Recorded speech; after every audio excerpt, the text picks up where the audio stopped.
The wine glass exploded against the wall, a mere 3 inches from Mia's head. She didn't even flinch. The entire restaurant went silent. Forks froze midair, and conversations died like candles being snuffed out. Everyone at Lucho's knew what happened to people who disrespected Dominic Belfort.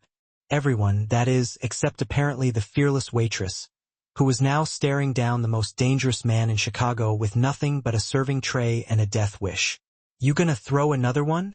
Mia asked, her voice as steady as a rock. "Or are you gonna act like you've got some class and order your damn dinner?" Hey, beautiful souls. Welcome back to the channel. Before we dive headfirst into this absolutely insane story, I need to know where in the world you're watching from. Drop your city or country in the comments below. And listen up, if you haven't already subscribed, what are you waiting for? Hit that subscribe button right now because the story you're about to hear is guaranteed to leave you absolutely speechless. Trust me on this one. Now let's get into it. 30 seconds earlier, Mia had been in the middle of the worst night of her 3-year career at Lucho's. 2 tables had stiffed her on tips. The kitchen had unfairly blamed her for their mistakes. Not once, but twice. And her feet were screaming in protest inside shoes that were practically held together with duct tape and prayers. She was exhausted, practically broke, and running on a measly 4 hours of sleep because her second job at the hospital laundry started at 5 a.m. She simply didn't have the energy to deal with entitled, rich people. Not tonight. So, when the man in the $15,000 suit snapped his fingers at her like she was a dog, something inside her just snapped too. "Excuse me?" she said, turning slowly. Dominic Belfort looked up from his phone, clearly unused to being questioned by anyone. At 34, he was devastatingly handsome in that dangerous way. He had a sharp jawline, dark eyes that missed absolutely nothing, and the kind of presence that made people instinctively take a step back. His black hair was perfectly styled, and his expression looked like it was carved straight from ice. "The Barolo," he said without any preamble. "It's corked. Take it back." Mia glanced at the bottle, the $800 Barolo that he'd barely even touched. She'd opened it herself just 15 minutes ago at his table, and it had been absolutely perfect. "No, it isn't," she replied. The temperature in the room instantly dropped about 10 degrees. His companion, a nervous-looking man in a much cheaper suit, actually gasped. At the neighboring table, she noticed 3 large men in dark clothing tense up, their hands moving toward their jackets. Dominic slowly set down his phone. When he looked at her fully for the first time, his gaze was the kind that probably made hardened criminals confess to crimes they didn't even commit. "What did you just say to me?" "I said it's not corked. You don't like it? Fine, but don't make up excuses. Just say you want something different." That's when he picked up the wine glass and held it past her head, where it exploded against the vintage wallpaper in a spray of crystal and deep red wine that looked disturbingly like blood. It was a warning shot, a demonstration of power, a reminder of who he was. But Mia Decad had survived 3 foster homes, 2 abusive relationships, and sleeping in her car for 6 months by backing down from bullies, no matter how expensive their suits were, which brought them to this moment, to her staring directly into the eyes of a man who could make her disappear with a single phone call and refusing to look away. Dominic rose slowly from his chair. He was tall, at least 6'2", and everything about him radiated controlled violence. When he took a step toward her, she heard someone in the kitchen whisper a prayer. "Do you have any idea?" he said quietly, his voice carrying despite its softness. "Who I am?" Mia tilted her head slightly. "Should I?" His eye twitched. Actually twitched. "Man, don't you dare me," she continued, her Chicago accent thickening with emotion. "I've had the worst day of my life. I'm not scared of you. And if you think I'm gonna kiss your ass just because you've got money and probably a gun, you picked the wrong waitress on the wrong damn night." Someone in the back literally dropped a plate. For 5 endless seconds, Dominic just stared at her. She could see his mind working, calculating, deciding. His hand flexed at his side, a tell that his bodyguards recognized, because all 3 of them started moving toward her. Then, something completely impossible happened. Dominic Belfort smiled. Not a friendly smile. Not even close. It was the smile of a predator who had just found something unexpectedly interesting. Something worth playing with before the kill. "You're fired," he said simply. "You can't fire me, you don't even work here. I own this restaurant as of 3 weeks ago. So yes, I can fire you." He glanced at his watch, easily worth more than she made in a year. "You have 30 seconds to leave before I have you removed." The words hit her like a physical blow. He owned Lucho's? Since when? But looking at the manager hiding behind the bar, refusing to meet her eyes, Mia realized it was true. She had just committed career suicide. But even knowing that, even feeling the financial panic starting to claw at her chest, she couldn't bring herself to apologize. Her pride was the only thing she had left. "Fine," she said, untying her apron. She pulled out the $43 in tips from the evening and dropped the apron on his table. "You know what? I actually feel sorry for you." That definitely got his attention. "Excuse me? You heard me. You're rich. You're powerful. Everyone's terrified of you. And you're still the most miserable-looking person in this entire restaurant. That's actually kind of sad." Then she turned and walked toward the exit with her head held high, her heart hammering in her chest, and absolutely no plan whatsoever for how she was going to pay rent. She almost made it to the door. "Wait!" His voice stopped her. Against her better judgment, she looked back. Dominic was studying her like she was a puzzle he couldn't quite solve. "What's your name? Does it even matter? I don't work here anymore." "Your name?" Something in his tone made her answer. "Mia. Mia Decad." He nodded slowly, committing it to memory in a way that should have terrified her. "You'll be hearing from me, Mia Decad." That definitely sounded like a threat. It should have been the end of their story. Instead, it was only the beginning. And the truth about Dominic Belfort, about why he'd walked into Lucho's that night, and about what he really wanted from the fearless waitress who dared to challenge him, that truth was going to change everything. 3 days later, Mia was officially desperate. She sat in her studio apartment, if you could even call a converted storage room with a hot plate an apartment, staring at her bank account, $217. Rent was due in 6 days and she was already 3 weeks behind. Her phone buzzed with yet another rejection. The 5th restaurant that week. Word had definitely spread fast. "Don't hire the girl who disrespected Dominic Belfort." "Damn it," she whispered, dropping her head into her hands. Her best friend, Clarice, would tell her to apologize, to beg for her job back. But Clarice just didn't understand. Nobody did. Mia had spent her entire childhood being pushed around, by foster parents who treated her like free labor, by a system that never protected her, by men who thought they could control her. She'd made herself a promise at 17. Never again. Never bow. Never break. That promise was about to cost her everything. Across town, in a penthouse overlooking Lake Michigan, Dominic stood at his floor-to-ceiling windows, a glass of scotch untouched in his hand. "You're still thinking about the waitress," his consigliera Luca said from the doorway. "She's unusual." Dominic didn't turn around. For 3 days, he hadn't been able to shake the memory of those defiant eyes. In his world, everyone either feared him or wanted something from him. Mia Decad had done neither. "Boss, I gotta ask, why fire her just to have her investigated? What's the play here?" Dominic finally turned, his expression unreadable. "Tell me what you found." Luca consulted his tablet. Mia Decad, 28, bounced through foster care until 18. No family, works 2 jobs, behind on rent, medical bills from a car accident last year, no criminal record, no connections to any families. He paused. "She's clean, Dominic.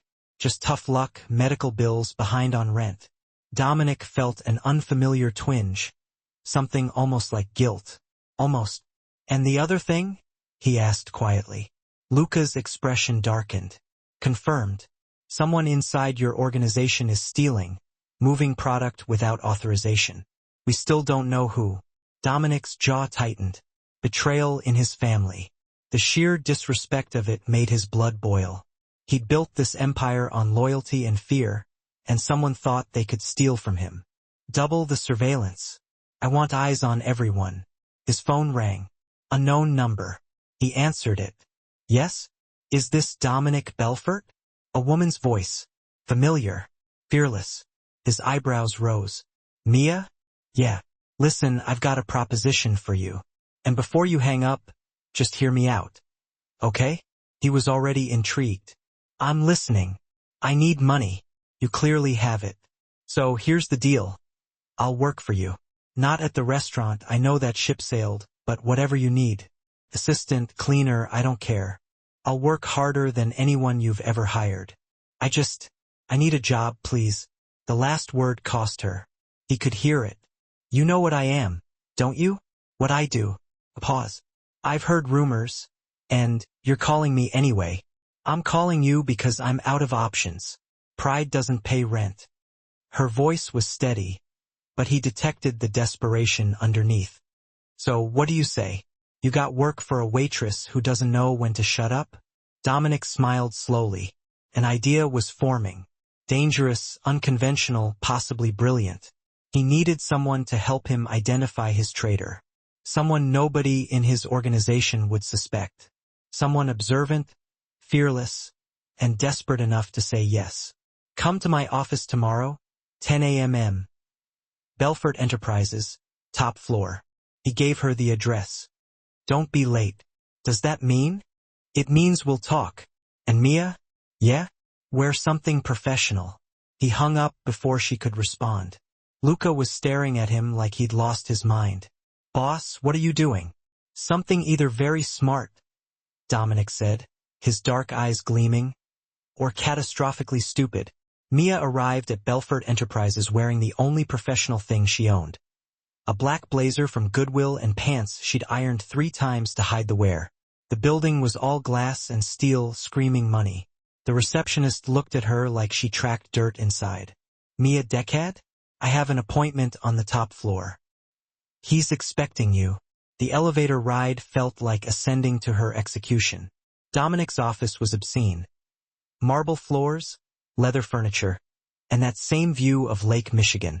He stood with his back to her, hands in his pockets, wearing a perfectly tailored navy suit. You came, he said without turning. You doubted I would? Most people run from me. You keep walking closer. Why is that?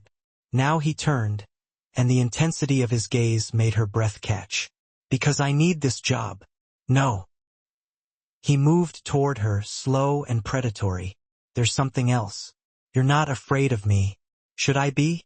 Yes. He stopped 3 feet away, close enough that she could smell his cologne. Expensive, masculine. I'm going to offer you a position, Mia. But first, I need to know. Can you keep your mouth shut when it matters? Her pulse quickened. Depends what I'm keeping quiet about. Someone in my organization is stealing from me. Moving shipments, skimming money. I need to find out who. His eyes locked onto hers. I need someone they won't see coming. Someone to watch, listen, report back. An invisible pair of eyes. You want me to spy for you? I want you to help me find a traitor. In exchange, I'll pay you $20,000. Mia's knees nearly buckled. 20,000? That was everything. Rent, medical bills, a car that actually worked. Why me? Because nobody knows you. Because you're observant. You caught details tonight nobody else would notice. And because... He paused, something flickering across his face. I trust my instincts. And my instincts say you're loyal. You don't even know me. I know you work 2 jobs to survive. I know you'd rather starve than apologize when you think you're right. I know you're desperate enough to call the man who fired you. He tilted his head. Am I wrong? He wasn't. What exactly would I be doing? I'm hosting a charity gala tomorrow night. All my business associates will be there, including my traitor. You'll attend as my date. Observe and tell me who doesn't fit, who's nervous, who's too confident. Your date. Her voice cracked. It's a cover. Nothing more. But the way his eyes traveled over her face suggested he was trying to convince himself, too. One night, Mia. You help me identify suspects, and I'll pay you half up front. $10,000 tomorrow. She thought of her landlord's threats, the collection agencies calling daily. the crushing weight of being one emergency away from homelessness. And if something goes wrong? If these people figure out what I'm doing? Dominic stepped closer, close enough that she had to tilt her head back to maintain eye contact. Then I protect you. You'll be under my protection. No one touches what's mine. Asterisk what's mine? Asterisk the words sent an unexpected shiver down her spine. This is insane, she whispered. Yes, he agreed.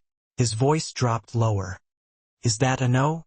Mia looked into those dark, dangerous eyes and saw something she hadn't expected. Loneliness.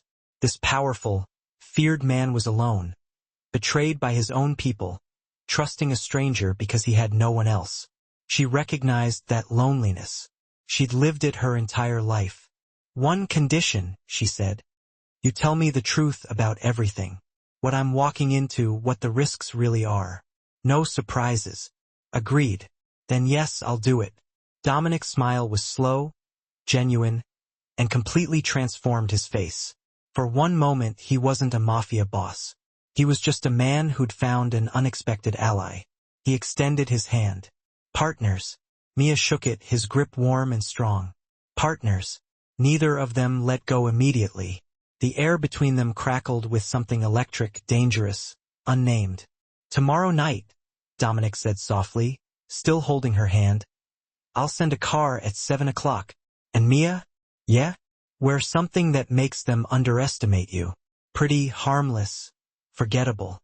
His thumb brushed across her knuckles. Accidental or intentional? She couldn't tell. Can you do that? She pulled her hand back, trying to ignore the tingling where he touched her. I've been underestimated my whole life. That part will be easy. Asterisk what she didn't say, pretending this is just business. That's going to be the hard part. As she left, Dominic returned to his window, his hand still warm from hers. Luca emerged from the side office where he'd been listening. This is a mistake. Probably she's a civilian. She could get hurt. Or worse, you could get attached. Dominic's reflection in the glass was unreadable. I'm not capable of attachment. Keep telling yourself that, boss. But they both knew the truth. The moment Mia Decad didn't flinch from that thrown wine glass, Dominic Belfort's carefully controlled world had started to unravel. The dress arrived at noon. Mia stared at the garment bag hanging on her door like it might explode. Inside was a floor-length emerald gown that probably cost more than her car. A note in sharp, masculine handwriting was attached. It'll match your eyes when you're angry. D. Despite everything, she smiled. By 6:30, she'd transformed herself. The dress fit perfectly, which meant he'd somehow gotten her measurements. The thought should have creeped her out. Instead, it made her pulse race. Her hair was down in soft waves. She had on minimal makeup, and she wore a pair of heels that made her legs look endless. When she looked in the mirror, she barely recognized herself. The car arrived exactly at 7 o'clock. Black SUV, tinted windows, driver who didn't speak. Very mafia chic. Dominic was waiting in the building lobby, and when he saw her, he went completely still. Well? Mia asked, suddenly self-conscious. Harmless enough. He recovered quickly, but not before she caught something heated flash in his eyes. You look perfect. He offered his arm back to controlled businessman. Remember, you're just my date. Smile, observe, and stay close to me. Why do I feel like you added that last part for reasons that have nothing to do with the job? His lips quirked. Because you're perceptive. That's why I hired you. The gala was being held at the Chicago History Museum. Hundreds of guests in designer clothes, champagne flowing, string quartet playing, old money and new crime mixing like expensive perfume and gunpowder. Dominic's hand settled on the small of her back, possessive and warm through the thin fabric. See the man in the gray suit? That's Vincent Corleone, my second in command, loyal since we were teenagers. You trust him with my life, but trust doesn't mean certainty. His breath was warm against her ear.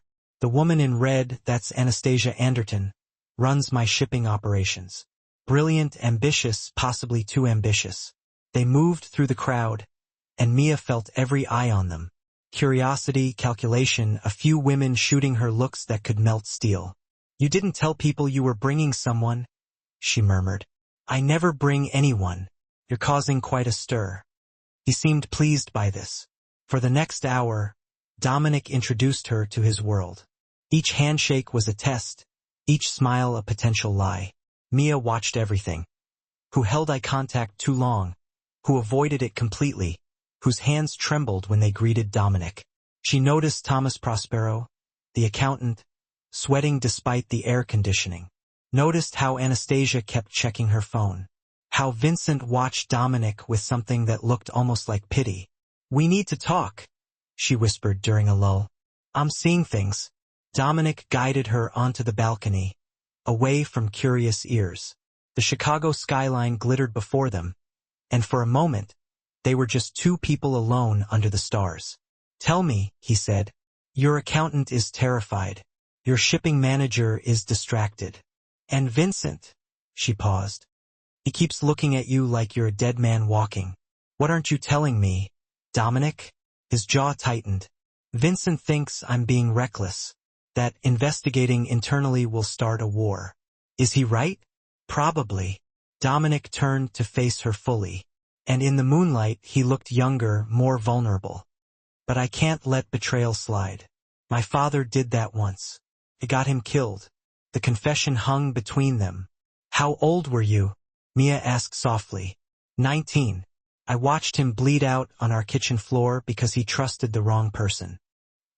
His hands gripped the balcony railing. I swore I'd never make that mistake. Without thinking, Mia placed her hand over his.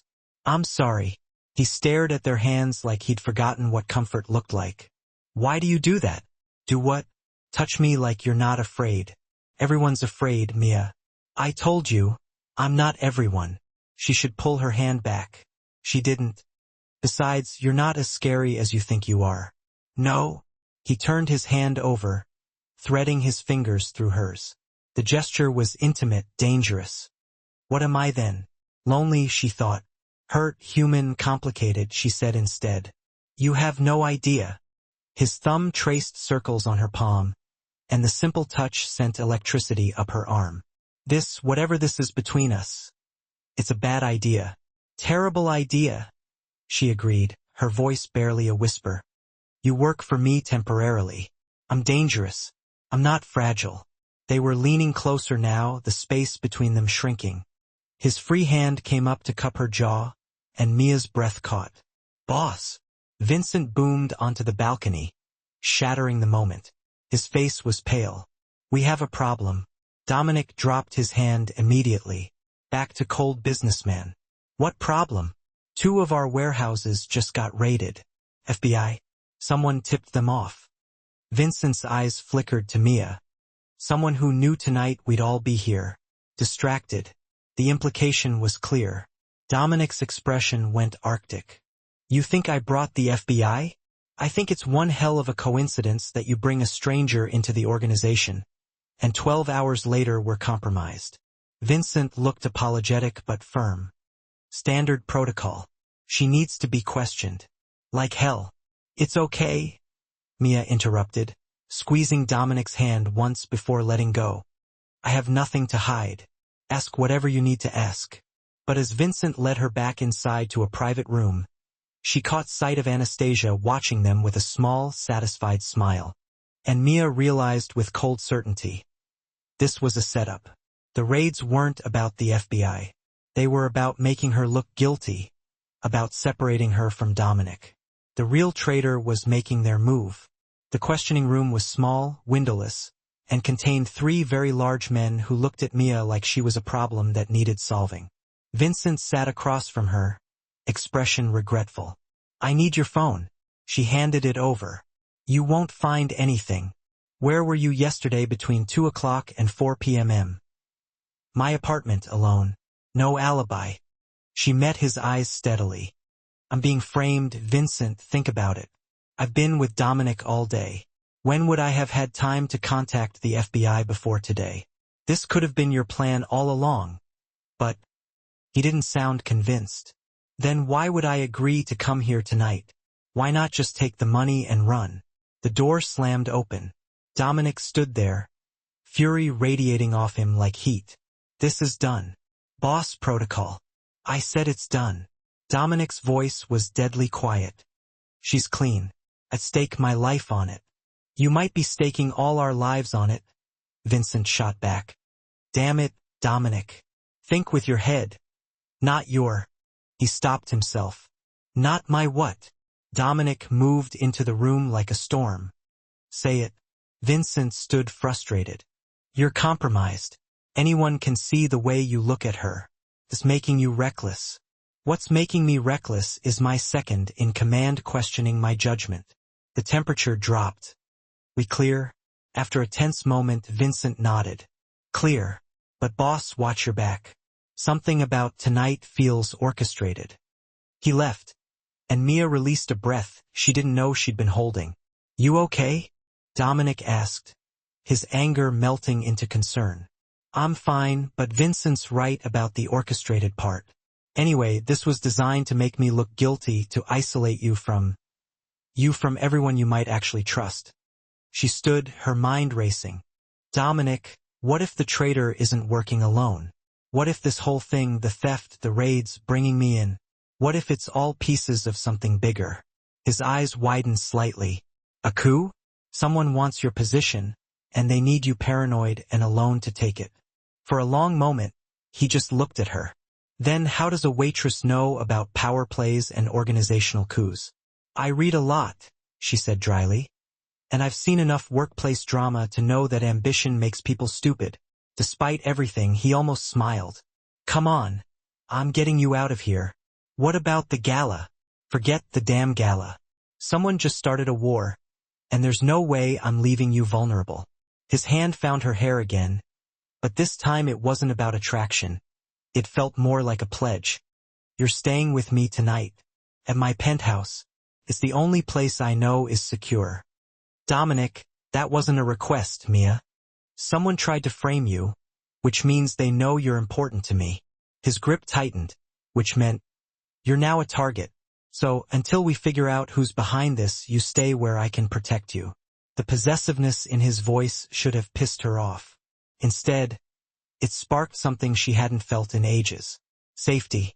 Dominic's penthouse was like a freaking fortress. Security cams everywhere, doors reinforced, and panoramic windows overlooking a city he practically owned. Mia stood in the living room, still rocking that emerald dress, but the adrenaline was finally crashing. I need to sit down. Drink first. He handed her a whiskey, their fingers barely touching. You handled that interrogation better than most of my guys. I've had a lot of practice being accused of stuff I didn't do. She took a long sip, the burn grounding her. Foster care teaches you that nobody believes you anyway, so you might as well stand your ground. Something in his expression softened. I believe you. Why? Vincent's right. You barely know me. Dominic put down his glass and moved closer. I know enough. I know you're brave and stubborn, and you don't lie. Not even when lying would save your ass.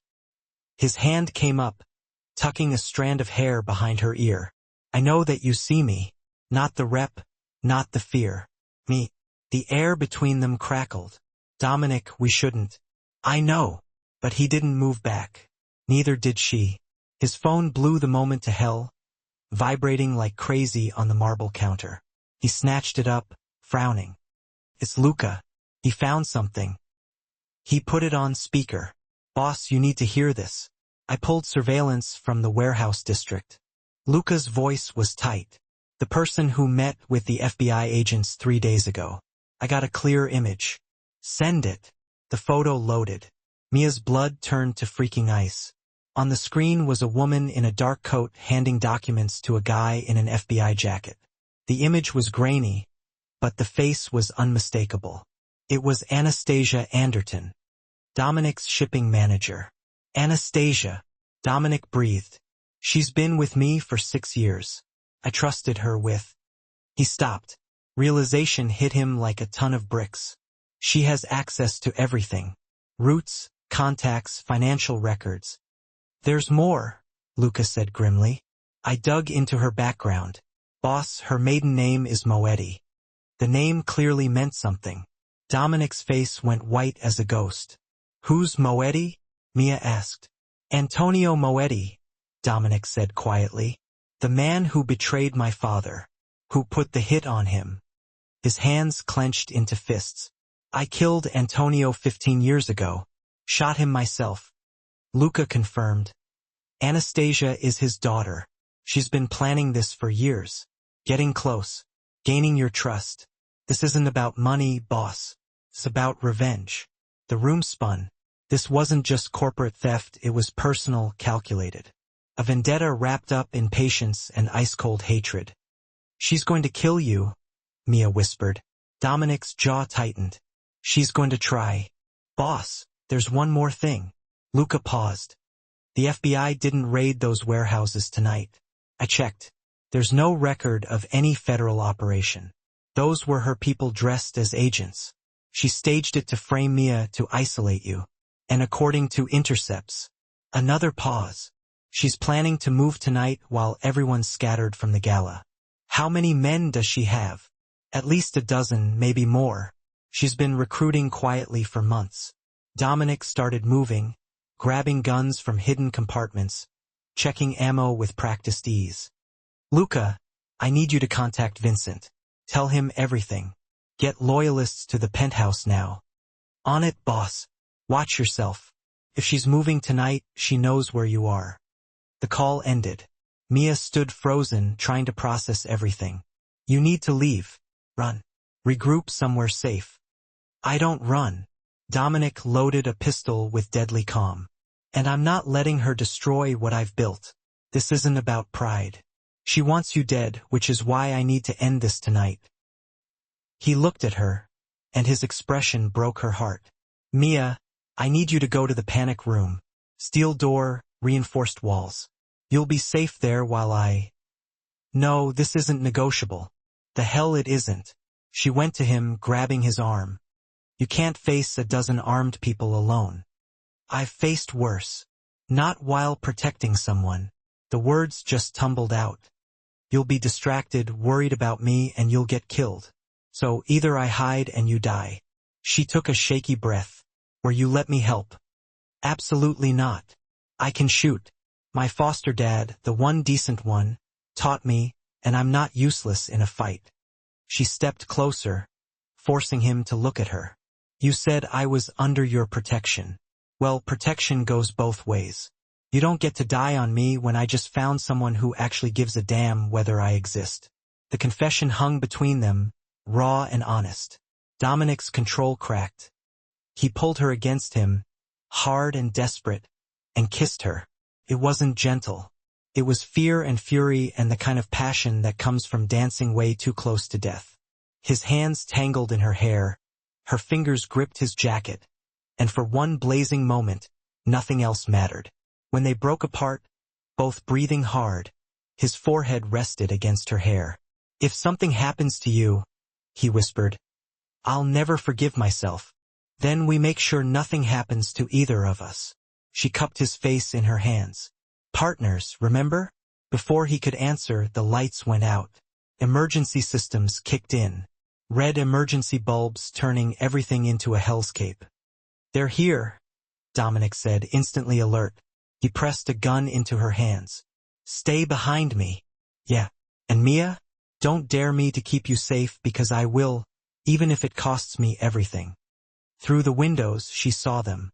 Figures in tactical gear rappelling down from the roof, climbing up from below. At least 15. The first window exploded inward. Dominic fired twice. 2 bodies dropped. Move! They ran through the penthouse as gunfire erupted. Glass shattered, bullets ripping through furniture. Chaos exploded everywhere.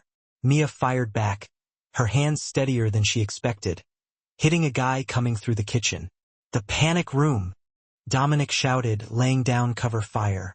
They were 10 feet away when Anastasia's voice crackled through a speaker. Dominic Belfort, the man who murdered my father. Cold, venomous.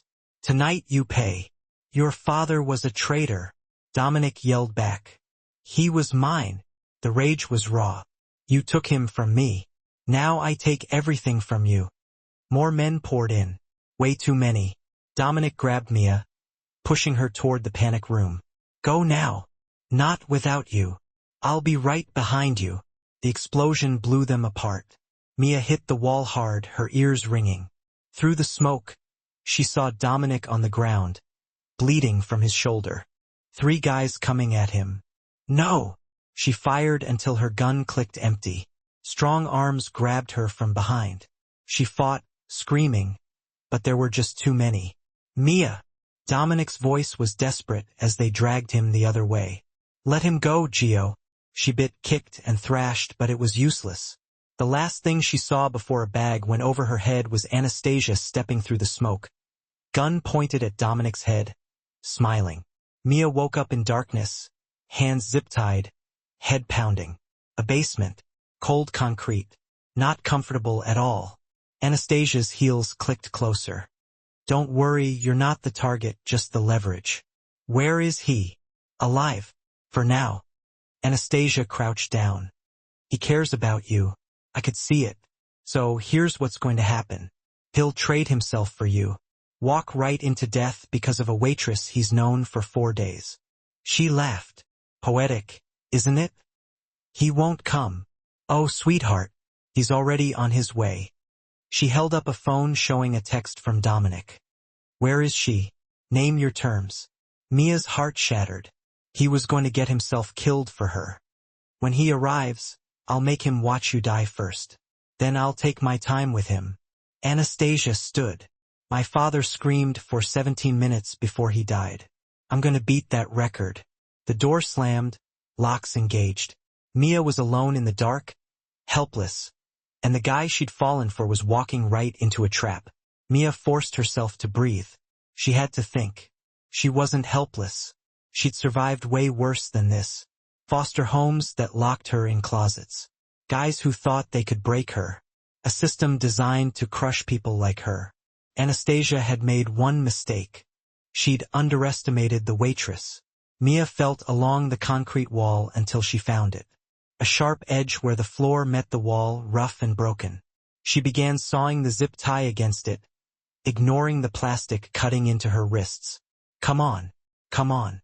5 agonizing minutes later, the tie snapped. She was free, but trapped in a locked basement with armed guards outside and no weapon. Then she heard it. Muffled voices above. Surround the building. Belfort's got maybe 20 guys with him. Doesn't matter. Anastasia wants him alive long enough to suffer. 20 guys. That meant Vincent had rounded up the loyalists. Dominic wasn't coming alone. He'd brought an army. But it still wouldn't be enough if Anastasia used Mia as a shield. She needed to even the odds. Mia searched the basement frantically. Old storage, chairs, boxes, a metal pipe. She grabbed the pipe, testing its weight. Not a gun, but it would have to do. The door at the top of the stairs was locked from the outside, but the hinges were on her side. She smiled grimly. 3 years ago, a sketchy landlord had locked her out of her apartment. She'd learned to pop hinges with a screwdriver and leverage. Using the pipe and a broken piece of metal, she worked the first pin free. Then the second, the door lifted off silently. Beyond was a warehouse. She could see guards, 3 of them, watching the main entrance where gunfire had already started. Dominic's assault had begun. None of them were watching the basement. Mia crept up, pipe ready. The closest guard never saw her coming. One swing to the back of his knees, another to his head when he dropped.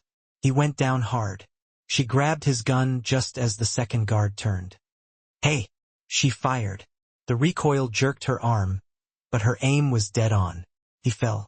The third guard raised his weapon, but a shot from across the warehouse dropped him first. Vincent appeared from the shadows, lowering his gun. You're supposed to be locked up. Yeah, well, I don't take orders. She checked the gun's magazine. Where's Dominic? Front entrance, drawing their fire while we flank. But Anastasia's holed up in the office with a sniper. He stopped. She thinks you're still in the basement. If she sees you're free, she'll know it's a trap. Then she doesn't see me. Mia's mind raced. Where's the office? 2nd floor, east side. But Mia, there's at least 5 guards up there. And I'm not asking permission, Vincent. She looked at him hard. He came for me, walked into this knowing it was a trap, so I'm getting him out. You with me or not? Vincent studied her for a long moment, then smiled. Boss chose well. Come on, there's a service stairwell. And Mia, he handed her a spare magazine. Don't die. He'd never forgive either of us. They moved through the warehouse like freaking ghosts. Outside, the battle raged. Dominic's men pushing forward, Anastasia's guards defending. Controlled chaos. The service stairs were clear. They climbed fast and quiet.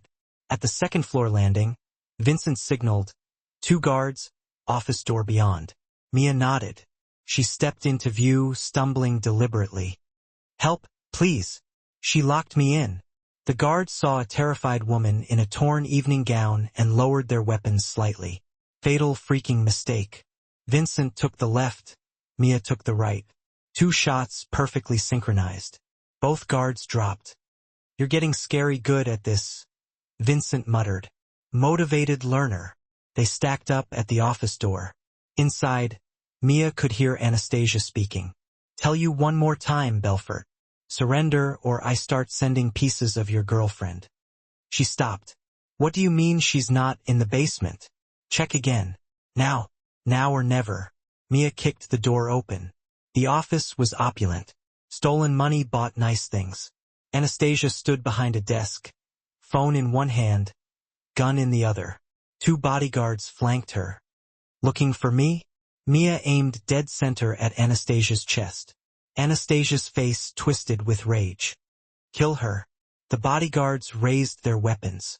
Vincent dropped one. Mia dove behind a leather couch as bullets shredded the air. She came up firing, catching the second bodyguard in the shoulder. He spun and fell. When the smoke cleared, it was just Anastasia and Mia, both armed, both aiming. You should have stayed in the basement, Anastasia hissed. You should have known better than to lock up a survivor. Mia's hands didn't shake. It's over, Anastasia. Your men are surrounded. The FBI, the real FBI, are probably already on their way. Then I'll die. But so will you, and Belfort will spend the rest of his life knowing he got you killed. Her finger tightened on the trigger. Mia, down. Dominic's voice yelled. Mia dropped. The window exploded inward as Dominic crashed through from the fire escape, tackling Anastasia. Her gun went flying. They hit the ground hard, rolling and fighting. Anastasia was fast, vicious. A knife appeared in her hand, slashing at Dominic's throat. He caught her wrist, slammed it against the floor once, twice, until the blade clattered away. You killed my father, Anastasia screamed, clawing at his face. Your father killed innocent people. Dominic pinned her down. He was mine. The rage was raw. Where was your mercy then? I was 12 years old. Tears streamed down her face. He was all I had, and you took him. For a moment, something like regret flickered across Dominic's face. I'm sorry you lost him, but this... He gestured at the carnage. This doesn't bring him back. It just creates more orphans. Anastasia spat at him. Then kill me. Finish it. Make his daughter an orphan, too. Dominic looked at the broken woman beneath him, consumed by grief and rage, just like he'd been at 19. He could see himself in her hatred, and he was so damn tired of the cycle. No, he said quietly. He pulled zip ties from his pocket, securing her hands. You're going to prison. You're going to live. And maybe someday you'll realize revenge isn't the same as justice. He stood, leaving her weeping on the floor. Then he turned and saw Mia, dress torn, blood on her hands. The most beautiful thing he'd ever seen. You came for me, she whispered. Always. He crossed the room in 3 strides and pulled her into his arms. Are you hurt? No, you? I'll live. He cupped her face, his thumbs brushing away tears she didn't even know she'd been shedding. You escaped, fought your way up here, saved yourself. I learned from the best. She smiled through the tears. We make a good team. The best. He kissed her forehead, then her cheeks, and finally her lips, soft and reverent. Nothing like the desperate kiss before. This was a promise, a beginning. When they pulled apart, Vincent was standing awkwardly in the doorway. Boss, police are here. Real ones. We should probably get our story straight. Dominic kept one arm around Mia. The truth. Anastasia Moetti staged a coup and an attack. We defended ourselves. Let them sort it out. He nodded at Anastasia, still zip-tied and broken. Let the law have her. I'm done with vendettas. Dominic looked at Mia. I'm done with a lot of things, actually. Like what? She asked. Like living alone. Like not trusting anyone. Like pretending I don't feel things. His dark eyes were completely open for the first time. Like pretending I'm not completely in love with a fearless waitress who changed my entire world in 4 days. Mia's breath caught. Dominic, you don't have to say it back. I just needed you to know. You walked into my life, didn't flinch from who I am, and showed me what courage really looks like. He smiled, and it transformed his whole face. So, whatever happens next, jail, legal battles, rebuilding, I want you with me if you'll have me. She looked at this dangerous, powerful man who'd just chosen mercy over revenge, who'd risked everything to save her, who'd somehow found his humanity in the middle of hell. Man, don't dare me, she said with a watery smile, because I'll absolutely fall completely in love with you, too. His laugh was pure joy. Is that a threat or a promise? Both. He kissed her again, deeper this time, while Vincent very pointedly studied the ceiling and Anastasia cursed them both. The next 72 hours were a blur. Police interrogations, federal investigations. Anastasia singing like a canary, giving up every dirty cop and corrupt official she'd worked with in exchange for a lighter sentence. Her confession was a roadmap to dismantling the criminal network her father had built. And ironically, it cleared Dominic of a dozen unsolved cases. Turns out, the FBI agent said, closing his folder. Most of what we thought was your operation was actually Moetti's daughter setting you up. You're free to go, Mr. Belfort. Dominic stood, Mia at his side. Just like that. Just like that. Though I'd suggest going legitimate. You're getting a rare second chance. The agent paused. Don't waste it. Outside the federal building, Dominic breathed fresh air for the first time in days. You okay? Mia asked. I don't know. He looked at his hands, hands that had built an empire on fear and violence. This is a second chance. Question is, what do I do with it? What do you want to do? He was quiet for a long moment. My whole life I've been my father's son, the enforcer, the boss. I never asked if that's who I actually wanted to be. He looked at her. You make me want to be better. Someone worthy of the way you look at me. Dominic, you don't have to. I'm going legitimate. All of it. The decision settled over him like relief. Belfort Enterprises. The legal side makes enough money. I'll divest from everything else. Cooperate with authorities. Rebuild the right way. He took her hands. It'll take years. I'll have enemies. Some of my own people will see it as weakness. And you sure? I'm sure of you. Everything else will figure itself out. He smiled. What do you say? Want to help a reformed crime boss learn how to run an honest business? She pretended to consider it. What's the pay? How about partner? Equal share in everything I build. Legal everything. That's generous. That's selfish. I need you, Mia. You see things clearly. You're not afraid to tell me when I'm wrong. And you're the only person I trust completely. He pulled her closer. So partners? Partners, she agreed. But I have one condition. Name it. I want to start a foundation for foster kids. Give them opportunities one never had. Education, housing, support, mentorship. Use your money for something good. Dominic's expression melted. Our money. And yes, absolutely yes. He kissed her right there on the courthouse steps, not caring who saw, not caring about reputation or fear or power, caring only about the woman who dared him to be more than his worst instincts. 3 weeks later, Mia stood in Dominic's office, watching the Chicago skyline. Vincent knocked and entered. The last of the transitions are complete. You're officially out of the illegal operations. Some of the guys aren't happy, but they'll adapt or leave. And you? Dominic asked. You staying? Vincent smiled. Someone's got to keep you honest. Besides, he glanced at Mia. She's good for you. Best decision you ever made. After he left, Mia turned to Dominic. No regrets? Only one. He went to her, wrapping his arms around her waist. I regret that I threw that wine glass. I could have met you under better circumstances. Please, if you'd been nice, I would have forgotten you immediately. She grinned. I like you better dangerous and reformed. Dangerous here? He nuzzled her neck. I can work with that. She laughed, turning in his arms. Seriously though, you did it. You got out. Started over. We did it. He corrected. You gave me a reason to change. Courage to try. His expression turned serious. I love you, Mia. A decade's worth. I know it's fast. I know it's complicated, but I've never been more certain of anything. I love you too. She cupped his face. My dangerous, complicated, surprisingly decent man. Decent is a stretch. Well, you're my stretch. She kissed him softly. So what now? We've defeated the villain, gone legitimate, started our foundation. What's next? Dominic's eyes gleamed. Now we build something that lasts. A real empire, one built on trust, not fear. He paused.